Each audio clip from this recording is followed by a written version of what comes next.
ये एक ऐसी किताब है जो हर लिटरेचर से मोहब्बत रखने वाले के पास मौजूद होनी चाहिए। ये एक ऐसी किताब है जो आपको गोली नहीं देती, ये आपको भटकाती नहीं है, बल्कि आपको राह दिखाती है, आपकी सोच को महमीज अता करती है। इसमें कहानी भी है, इसमें तसव्वुफ़ भी है, इसमें रूहानियत भी है। ये एक ऐसी कहानी है जिसके बारे में आदमी को इश्तियाक बढ़ जाता है जब आदमी पढ़ता है तो।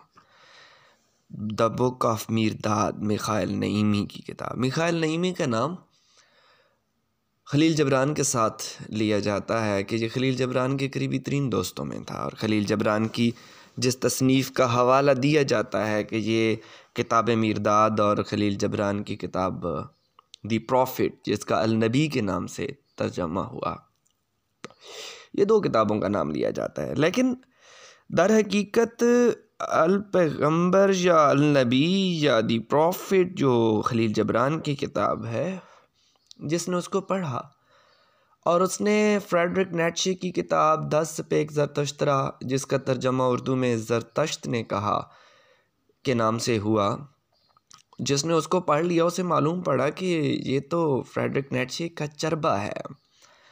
फिर इसी तरह किताब मिर्दाद के हवाले से भी एक ज़हन में ख़याल कराता है कि शायद जहाँ भी वही माजरा है, लेकिन द बुक ऑफ मिर्दाद, जिसका उर्दू में ट्रांसलेशन किताब मिर्दाद के नाम से हुई है, उसको पढ़ने के बाद मालूम होता है कि मिखाइल नईमी और फ्रेडरिक नीत्शे, इनकी जो तख्लीक़ात हैं ये अपनी जगह अहमियत की हामिल हैं, लेकिन द प्रॉफिट जो खलील जबरान ने लिखा वो वाक़यातन एक चरबा है, वो वाक़यातन एक चबाया हुआ निवाला है, जिसको किसी भी लिहाज से कोई भी संजीदा फ़िक्र वाला आदमी जो है वो हज़म नहीं कर सकता।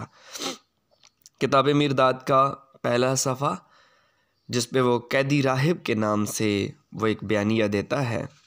याद रहे कि जो तर्जमा मैं आपके सामने लेकर आया हूँ ये महबूब ताबिश का तर्जुमा है, जो मुस्लिम कॉलेज मुल्तान में हैं, और वो उन्होंने किताब मिर्दाद के नाम से किताब शाये कराई है, जो जनाबे वाला शाये की है आपकी दुआ से फ़िक्शन हाउस ने। तो इसके अबवाब अगर हम देखते हैं तो इसके अबवाब जो है वो 37 अबवाब हैं। मैं पहले बाब से शुरू करने की बजाय मैं किताब की कहानी आपके साथ शेयर करने लगा हूँ, जिसमें वो कैदी राहिब का पहला बाब देता है, और जिसमें वो कहता है कि दूधिया कोहसारों में पहाड़ की बुलंदी पर जो प्रस्तिश चोटी के नाम से जानी जाती है, एक खानकाह का वसी और उदास खंडर है। ये खानकाह एक ज़माने में नूह के कश्ती के नाम से मशहूर थी। रवायतन उसकी कदामत इतनी ही पुरस्रार है जितनी कि पानी की तूफ़ान की। इस कश्ती के इर्द गिर्द बेशुमार किस्से कहानियों के ताने बाने बुने गए हैं, लेकिन जो कहानी पहाड़ के इन मकामी बाशिंदों की ज़ुबान पर आम है, जिनके दरमियान प्रस्तिश चोटी के साया में मुझे एक ख़ास मौसम गुजारने का मौका मिला, इस तरह है। अजीम तूफ़ान से कई बरस बाद हज़रत नूह और उनका कुंबा अपनी आल औलाद के साथ घूमते फिरते इन दूधिया कोसारों में जा पहुँचे, जहाँ उन्हें ज़रखेज़ वादियाँ, लबरेज़ नदियाँ और नहायत मवाफ़िक आबो हवा मुयस्सर आईं। उन्होंने वहीं बस जाने का इरादा किया। जब हज़रत नूह को महसूस हुआ कि उनका आखिरी वक्त करीब आ पहुँचा है, तो उन्होंने अपने बेटे साम को, जो उन्हीं की तरह ख्वाब देखने वाला एक बाब बसीरत इंसान था, अपने पास बुलाकर कहा, देख बेटा, तेरे बाप की उम्र की फसल भरपूर हो रही है। अब इसका आखिरी पौला द्रांति के लिए तैयार है। तेरे अलावा तेरे भाई, तुम्हारे बच्चे और तुम्हारे बच्चों के बच्चे फिर से इस सोगवार ज़मीन को आबाद करेंगे, जैसे कि खुदा ने मुझसे वादा किया है। तुम्हारी औलाद समुंदर के रेत की ज़र्रों की मानंद गूनागूं और बेशुमार होगी। ताहम एक ख़ास खौफ ने मेरे डूबते किनारों को घेर लिया है, वो ये कि अरसा पाकर लोग पानी के तूफ़ान को भूल जाएंगे और इन शाहवानी बदियों और बदकारियों और हरामकारियों को, जिनकी पादाश में वो नाजिल हुआ था, और वो मेरी कश्ती को भी भूल जाएंगे, और इस अकीदे को भी जिसने 150 रोज़ तक उस कश्ती को इंतकाम लेने पर आमादा समुंदरों के कहरो गज़ब में कामयाबी से तैरते रखा। वो उस नई ज़िंदगी से कतई आगाह नहीं होंगे नमूद उस अकीदे से हुई है जिसके नतीजे में वो वजूद आए। मबादा वो सब कुछ भूल जाए मेरे बेटे, मैं तुझे इन पहाड़ों की सबसे बुलंद चोटी पर एक परस्तिशगाह तामीर करने का हुक्म देता हूँ। अब के बार वो चोटी परस्तिश चोटी कहलाएगी। इसके आगे मेरा एक हुक्म ये भी है कि उस परस्तिशगाह के इर्द गिर्द एक ऐसी इमारत तामीर करना जो हर लिहाज से कश्ती के मुताबिक हो, मगर उसकी लंबाई चौड़ाई कश्ती के मुकाबले में बहुत कम रखी गई हो, और वो नूह की कश्ती के नाम से जानी जाएगी। मेरी ख्वाहिश है कि मैं उस परस्तिशगाह में शुक्राने के तौर पर अपनी आखिरी दुआ अर्ज़ करूं। मैं हुक्म देता हूं कि जो आग मैं उस परस्तिशगाह में रोशन करूंगा तुम उससे एक शमा हमेशा हमेशा के लिए जलाए रखो। जहाँ तक इमारत का ताल्लुक़ है तो उसको एक मादूदे चंद मगर चीदा अशख़ास की जमात के लिए, जिनकी तादाद ना तो कभी 9 से ज़्यादा होगी ना ही 9 से कम, एक पनाहगाह बना लीजिए। वो लोग कश्ती के साथी कहलाएंगे। जब भी उनमें से कोई एक फौत हो जाएगा, खुदा उसकी जगह फ़ौरन किसी दूसरे को भेज दिया करेगा।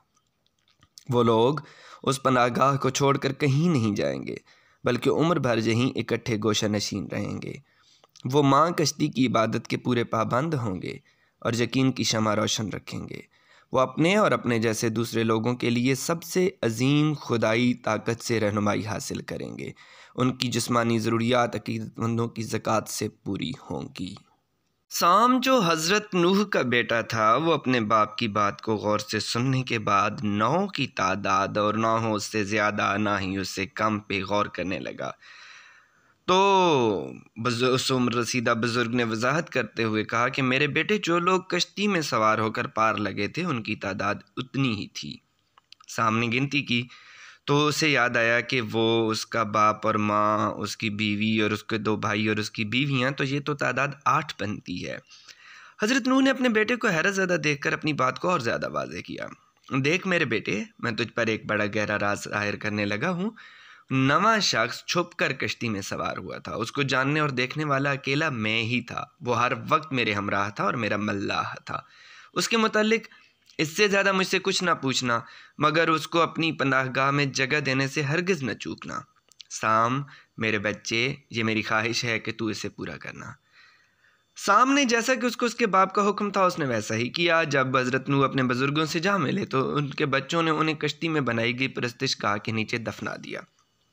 उसके बाद जैसा कि पानी के तूफ़ान के मुअज़्ज़िज़ फ़ातिह ने तसव्वुर किया था और तामीर का हुक्म दिया था, वो कश्ती मुद्दत मदीद तक सही मानों में अमलन और हकीकतन उसी तरह की पनाहगाह बनी रही। जूँ जूँ सदियाँ गुजरती गईं, कश्ती रफ्ता रफ्ता अकीदतमंदों से अपनी ज़रूरियात से ज़्यादा नजराने कबूल करने लगी। नतीजा के तौर पर वो साल ब साल ज़मीनें, सोना, चांदी और बेशकीमत हीरे जवाहरात पाकर ज़्यादा से ज़्यादा मालदार होती गई। चंद पुश्तों पहले का वाक़या है, जब 9 में से एक अभी मरा ही था, एक अजनबी कश्ती के दरवाज़े पर आया और गिरोह में शमूलियत के लिए गुजारिश की। कश्ती की कदीमी रवायात के मुताबिक, जिनकी कभी खिलाफवर्जी नहीं की गई थी, उस अजनबी को बिला तअम्मुल कबूल कर लेना चाहिए था, क्योंकि वो एक साथी की मौत के फ़ौरन बाद शमूलियत के वास्ते गुजारिश करने वाला पहला शख्स था। लेकिन उस वक्त का सरदार, जैसा कि कश्ती के सज्जादा नशीन को सरदार ही पुकारा जाता था, इत्तफ़ाक़न एक सरकश, दुनिया परस्त और संगदिल आदमी था। उसको नंग धड़ंग, फाकों से मारे हुए और ज़ख्मों से भरपूर उस अजनबी की शक्ल सूरत नागवार गुजरी और उसने उससे कहा कि वो गिरोह में शामिल किए जाने के काबिल नहीं है। अजनबी ने शमूलियत के लिए इसरार किया और उसके इसरार ने सरदार को गज़बनाक कर दिया। उस गुस्से के आलम में सरदार ने उसे वहाँ से फ़ौरन चले जाने का हुक्म दिया, लेकिन अजनबी ने हर तरीके से अपनी बात मनवाने की कोशिश जारी रखी और वहाँ से जाने के लिए राज़ी न हुआ। आखिरकार सरदार ने उसको अपने खिदमतगार के तौर पर रख लेने के लिए रजामंदी का इजहार किया और वो अजनबी वहाँ पर खिदमतगार के तौर पर रहने लग गया।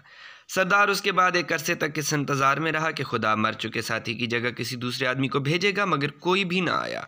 चुनाचे कश्ती की तारीख़ में पहली बार कश्ती में 8 साथी और 1 खिदमतगार रहने लगा। इस तरह 7 साल गुजर गए और इस अरसे में खानकाह इस कदर दौलतमंद हो गई कि कोई भी उसकी दौलत का अंदाज़ा नहीं लगा सकता। उसके चारों तरफ फैली हुई अराजियात और बस्तियाँ उसकी मिल्कियत बन गईं। सरदार बहुत खुश था और इस अमर का यकीन करते हुए कि अजनबी कश्ती के हक़ में नेक फाल रहा था, वो उसे अच्छा लगने लगा। लेकिन 8वें साल के शुरू होते ही हालात तेज़ी से बदलने लगे। पहले से चले आ रहे पुरसकून गिरोह में एक हंगामा बरपा हुआ। शातिर सरदार ने फ़ौरन भांप लिया कि यह सब कुछ अजनबी की बदौलत हो रहा है और वो उसे पीछे छुड़ाने का तहिया कर लिया। मगर अफसोस अब बहुत देर हो चुकी थी। उसके मुकल्लिद दरवेश अब किसी कानून या दलील के ताबे नहीं रहे थे। उन्होंने 2 ही बरसों में खानकाह की तमाम मनकूला और गैर मनकूला इमलाक ख़त्म कर डाली। खानकाह के बेशुमार मज़ारियों को उन्होंने खुद मुख्तार बना दिया। तीसरे साल वो दरवेश खानकाह छोड़कर चले गए और सबसे ज़्यादा दिल दुखाने वाली बात यह हुई कि अजनबी ने सरदार को बद्दुआ दी, जिसके ज़ेर असर वो आज तक खानकाह के मैदानों से बंधा हुआ है और ज़ुबान तक नहीं हिला सका।